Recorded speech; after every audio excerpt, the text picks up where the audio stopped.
Kepada netizen yang budiman, kali ini saya akan memicu diskusi dengan sebuah statement tentang kebiasaan teman-teman netizen yang sebaiknya itu dihindari, ya, supaya media sosial bisa berfungsi dengan lebih maksimal, media berita online juga lebih bisa berfungsi dengan sebaik-baiknya. Yang pertama yang ingin saya katakan adalah bahwa seorang konten kreator membuat kreasinya, membuat kontennya itu diperuntukkan bagi teman-teman, dan mereka pasti ingin memberitahukan sesuatu kepada teman-teman, terutama untuk yang misalnya konten-kontennya berbau atau mengandung unsur tutorial, semacam channel yang saya punyai di YouTube, yaitu Dap Gentong Channel. Nah, konten kreator menyajikan karyanya itu, menyajikan kontennya itu sudah difikirkan dengan masak-masak. Tetapi kadang-kadang respon dari netizen yang budiman itu justru tidak menghargai proses dari konten kreator gitu. Yang pertama adalah budaya skip. Silakan teman-teman boleh mengakui boleh tidak, tapi teman-teman itu kadang-kadang melakukan budaya skip, ya, nyetel video skip, ya, kira-kira perlu baru ditonton, yang nggak diperlukan nggak ditonton dalam satu video, ya. Padahal mungkin hal yang sedang tidak kamu tonton itu justru akan menjadi penting pada saat ketika kamu membutuhkannya, mungkin tidak di saat ini gitu, ya. Bisa jadi itu akan dibutuhkan di saat mendatang, tapi teman-teman justru malah tidak menontonnya, dan itu bisa berakibat satu. Yang pertama adalah teman-teman justru menanyakan hal-hal yang sebetulnya sudah dibahas di video itu.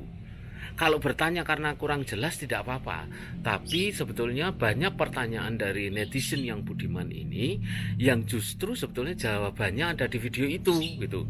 Bukan kamu bertanya karena kamu sudah menonton videonya dan kamu merasa belum jelas dan kemudian menanyakan hal baru, bukan gitu, tapi hanya sekilas tapi terus bertanya sesuatu yang sudah ada gitu.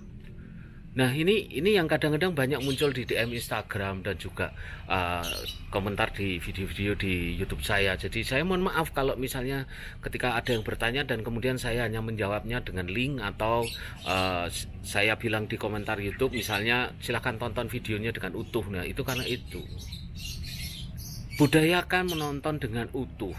Setiap detik yang dibuat oleh konten kreator itu sudah difikirkan dengan matang, masak-masak gitu biasanya, ya. Jadi mereka tidak asal ngomong, tapi sudah diskrip, sudah dinaskah, sudah dibuat naskahnya, sehingga teman-teman seharusnya menghargai hal tersebut dan kemudian menontonnya, walaupun ya memang itu haknya penonton, tapi marilah kita menjadi penonton yang baik. Yang kedua, teman-teman membudayakan ini yang harus dihilangkan juga, hanya membaca judul dan melihat thumbnail gitu. Kalau teman-teman nonton YouTube, yang di search itu kan adalah video, tapi kenapa yang teman-teman tonton hanya thumbnail dan judulnya gitu.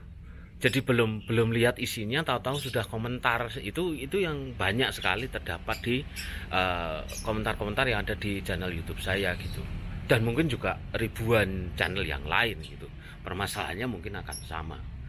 Jadi teman-teman, yang namanya searching YouTube, yang namanya kamu mencari tahu di YouTube, itu kan karena memang kamu ingin mendapatkan informasi. Nah, kalau informasi itu sudah disajikan dengan utuh, tapi kamu menontonnya sepenggal, ya akan sama saja, sama seperti ketika kita bersekolah, ya, pengennya tahu semua tentang satu buku ini, tetapi yang kita baca hanya halaman 1 dan halaman 2 atau hanya 5 halaman, padahal bukunya ada 100 halaman, ya kita hanya akan mendapatkan informasi yang 5 halaman itu saja. Yang 95 halaman kita tidak akan mendapatkan isinya, ya karena memang kita tidak menontonnya. Oleh karena itu saya menyarankan teman-teman silakan menonton video dengan utuh dan jangan hanya baca judul dan nonton thumbnailnya saja. Oke, itu saja. Semoga ini akan menjadi semakin membaik, dan ingat, judul itu juga mempengaruhi ya. Jadi dalam konten media online, berita, kadang-kadang kita baca judul tahu-tahu langsung kita share dan sebagainya, padahal isi dari judul itu mungkin akan berbeda dengan berita yang ada di dalamnya. Jadi memang kadang-kadang media online juga lebay juga sih, dia membombardir dengan judul-judul yang dahsyat tapi sebetulnya beda dengan isinya. Nah itu maka netizen yang budiman harus mempunyai kebiasaan untuk menonton segala sesuatu dengan utuh, baik itu video maupun tulisan. Oke, sekian dari saya. Terima kasih. Selamat siang.